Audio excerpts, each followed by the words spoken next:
வணக்கம். திருக்குறள் எல்லோருக்கும் வாழ்க்கை வழிகாட்டி. எந்த வயதிலும் எந்த நிலைமையிலும் இது நம்மை மெதுவாக நல்லதொரு பாதைக்கு அழைத்துச் செல்லும் நெறி. நாள் ஒன்றுக்கு 2 நிமிடம் மட்டும் கேளுங்கள். புரியாவிட்டாலும் பரவாயில்லை, நடைமுறைப்படுத்த முடியாவிட்டாலும் கவலையில்லை. கேளுங்கள், மெதுவாக உங்கள் மனதில் ஒரு மாற்றம் உருவாகும். கடினமான நேரங்களிலும் கூட அது உங்களை அமைதியாக தூக்கும். உங்கள் வருகைக்கு நன்றி. லைக் பண்ணுங்கள், சப்ஸ்கிரைப் பண்ணுங்கள். வாங்க, இன்று நம்ம திருக்குறளை தொடங்கலாம். இன்றைய குறள் அதிகாரம் 19 புறங்கூறாமை. குறள் எண் 187. வணக்கம். புறங்கூறாமை அதிகாரத்தின் 7வது குறள் இது. உறவுகளும் நட்பும் ஒரு மனிதனின் வாழ்விற்கு பலம் சேர்ப்பவை. ஆனால் சிலருக்கு நண்பர்களிடம் எப்படி பழக வேண்டும் என்று தெரியாது.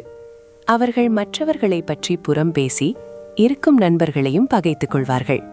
ஒரு மனிதன் எப்படி தன் சுற்றத்தை இழக்கிறான் என்பதை வள்ளுவர் இங்கே விளக்குகிறார்.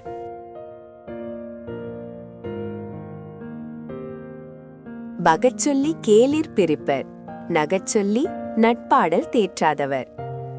மகிழ்ச்சியாக பேசி நட்பை வளர்க்க தெரியாதவர்கள் மற்றவரை பற்றி புறம் பேசி ஒருவருக்கொருவர் பகைமை உண்டாக்கி தமக்கு நெருக்கமான சுற்றத்தாரையும் நண்பர்களையும் தம்மிடமிருந்து பிரிய செய்து விடுவார்கள்.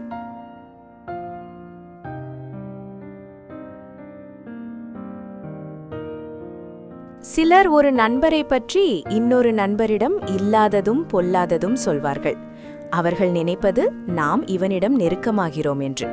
ஆனால் உண்மையில் அந்த பேச்சு வெளிப்படும்போது அவர்கள் இருவரிடமிருந்தும் பிரிந்து விடுவார்கள்.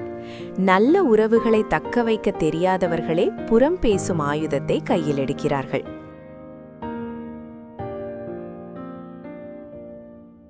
இன்று நாம் நட்பை காக்க புறம் பேசுவதை தவிர்க்க வேண்டும் என்பதை கற்றோம்.